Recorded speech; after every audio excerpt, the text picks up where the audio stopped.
꼭지요. 구독, 좋아요, 알림 설정까지 모두 부탁드려요. 안녕하세요. 치킨스탁TV입니다. 오늘은 투자 유니버스 구축에 대한 이야기를 해보겠습니다. 유니버스라 함은 우주 혹은 어떤 세계관을 의미하죠. 2200개 정도의 종목이 존재를 하는데 대부분 뭐가 있는지 디테일하게 다 알지는 못하죠. 그래서 막막하기 때문에 쉽게 볼 수 있게 파악을 해서 구분을 해야 됩니다. 세계를 정리해야 돼요. 예전에 제가 회사들을 알기 위해서 이런 신문에 주식 시세표를 가지고 다니면서 여기다 형광펜으로 노란색, 분홍색 막 칠하면서 구분해가지고 완전히 적자 기업들은 지워버리고 나머지 좋은 회사들 이름을 외웠던 기억이 나요. 나중에 너덜너덜해졌거든요. 근데 요새 이런 아날로그적인 방법은 잘 안 쓰겠죠? 좀 더 좋은 방법을 생각해 봅시다. 자, 한국 증시에 상장된 종목만 하더라도 너무 많기 때문에 웬만하면 다 커버하기도 힘들고 하더라도 시간이 많이 걸리죠. 그래서 이런 틀에 어떤 필터링을 해줘야 돼요. 한두 번 정도 쳐주면은 어느 정도 내가 꼭 알아둘 회사들 리스트가 선별이 되거든요. 당연히 우선은 이제 이 채가 있어야 되니까 채를 만들어야죠. 자, 흔히 알려진 책들에서 언급된 기준들이 있을 텐데 유니버스는 자신에게 적합하게 분류를 하는 거니까 본인만의 기준을 만들어서 세워야 될 겁니다. 요거를 내가 직접 매겨봐야지 기억에 남고요. 옥석 가리기도 되는 건데 맞든 틀리든 직접 해보는 거죠. 저 같은 경우에도 저 나름의 방식을 고민해 봤는데요. 그거에 대해서 말씀을 드려볼게요.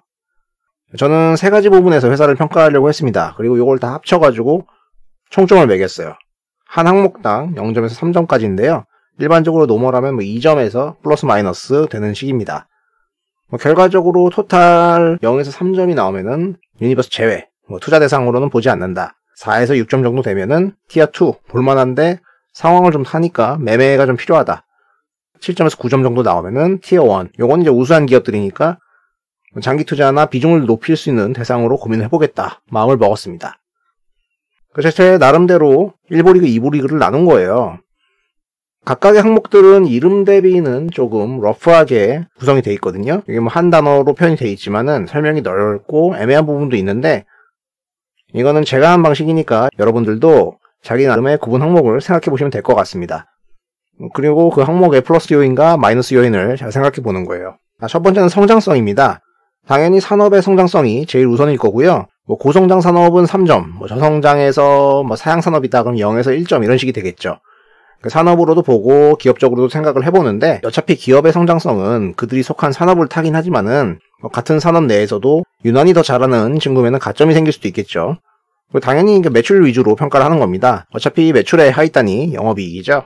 두 번째는 수익성입니다. 회사의 이익률을 우선적으로 보거든요. 당연히 고수익이면은 높은 점수를 받겠지만 이게 일시적인 부분인지도 봐야 됩니다. 꾸준히 어떤 회사가 15% 정도의 OPM을 냈다고 치면은 그 구조가 견고하다는 거겠죠? 그러니까 그만큼 유지된다고도 볼 수 있으니까 나이브하게 추정할 때도 가정할 수 있을 거예요. 세 번째는 주주가치입니다. 요건 쉽죠. 고배당을 주느냐, 자사주를 매입하거나 소각하느냐, 별 의미는 없지만은 무상증자, 주식배당 같은 것도 일부 가점 요인이 될 수 있고요. 반대로 유상증자나 전환사채의 발행 이런 거는 감점 요인이죠. 그리고 꼼수로 자산을 헐값에 넘겼다든가 일감을 밀어줘서 수익성을 떨어뜨렸다든가 이런 것도 감점 요인이 되겠습니다. 종합적으로 매겨서 이 티어를 구분하는데요. 확실히 제 기준으로는 그렇게까지 구체적으로 정의되기 어려운 부분은 있죠. 이런 게 마음에 안 드시면은 항목을 좀 더 늘려가지고 좀 더 세분화시켜서 매기는 방법도 있습니다. 제 개인적으로는 너무 분류를 위한 분류가 되는 것 같아가지고 3가지 항목 정도로 간단하게 처리했던 것 같습니다. 점수를 매기는 게 왜 의미가 있을까요? 단순히 점수를 매기는 것만으로도 어떤 기업에 대한 이미지 현상으로 이어질 수 있어요. 몇 가지 케이스를 볼게요. 자, 첫 번째, 033, 합계 6. 이런 회사가 있다. 성장에 0점을 매겼다는 것은 유지만 돼도 1점을 줬을 텐데 엄청 사양산업이라는 걸 거예요.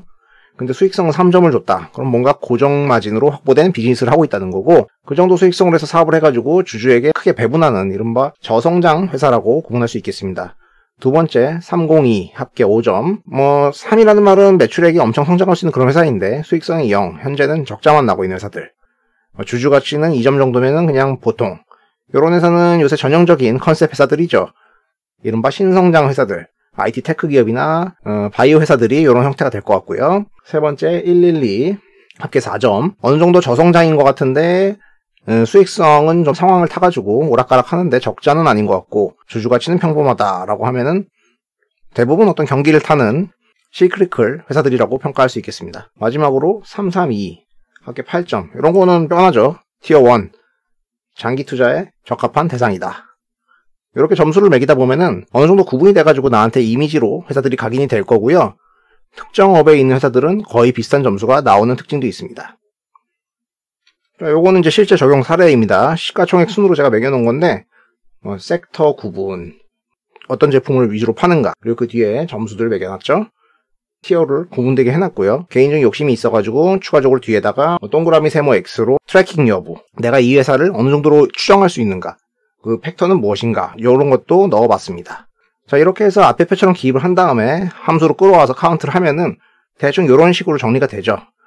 자, 어떤 섹터의 시가총액이 얼마고, 시장에서의 그 비중이 얼마고, 몇 종목이 있으며, 티어는 어떻게 되고, 그리고 트래킹 가능한가, 이렇게 해가지고 대충 알 수 있는데, 이 중에서 티어 1하고 티어 2 위주로만 보더라도 웬만한 투자에는 충분하겠습니다. 이렇게 놓고 보면은 제 기준으로는 티어 1이 전체 한 2% 정도밖에 안 되는데요.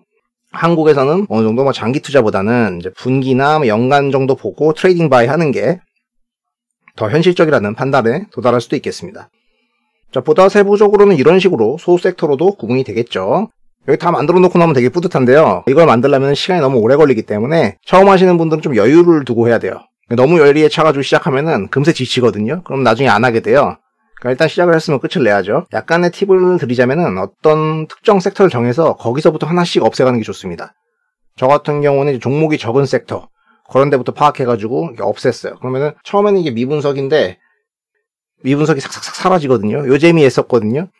그리고 이제 비슷한 업종이면은 약간의 편차만 있을 뿐 매겨지는 점수는 거의 비슷하니까 그런 거 모아서 보면은 좀 더 빨리 끝나겠죠.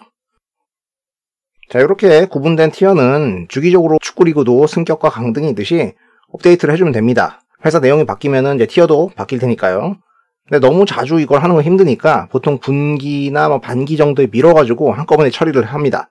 이게 안 하다 보면은 너무 유니버스가 올드해질 때도 있고 신규 상장된 기업들이 빠져 있어가지고 눈에 안 들어오거든요. 그러면은 내가 시장 대비 아웃데이트 되기 때문에 공모주 같은 거 보면서 신규 종목 추가되는 거 팔로우업 하시면 되고요. 시간이 상당히 걸리겠지만 시장 종목의 파악과 유니버스 구축은 의미가 있어요. 처음에는 뭐가 있는지도 몰랐죠. 그러니까 버핏이 투자 종목이 뭔지 모르겠을 때는 A to Z로 보라고 했는데 이거는 처음부터 끝까지 다 보라는 소리인데 개인이 유니버스가 없다는 가정하에 말한 거겠죠. 근데 유니버스를 남이 구분해놓은 걸 보는 게 아니라 내가 이렇게 구분을 했기 때문에 당연히 그 소화 과정을 거쳤어요. 그러니까 회사들이 좀 익숙해졌을 거 아닙니까? 그럼 나중에는 특정 회사가 자연스럽게 떠오르는 거죠. 자, 투자 대상으로서 다양한 종목들이 있지만 어떤 구분을 맞춰놓은 상태에서는 좋은 점이 많습니다. 요 많은 곳들 중에서 어떤 뉴스가 나오면 어디를 집중적으로 봐야 되는가 이런 거 알 수 있게 된 거죠. 따라서 자연스럽게 불필요한 서치에 시간이 줄어들게 되고 좀 더 효율적인 리서치를 할 수 있게 됩니다. 여러분들만의 유니버스를 구축하셔서 성공적인 투자 생활을 이어가시기를 바라겠습니다. 영상이 도움이 되셨다면 구독과 좋아요를 부탁드리고요. 시청해주셔서 감사합니다.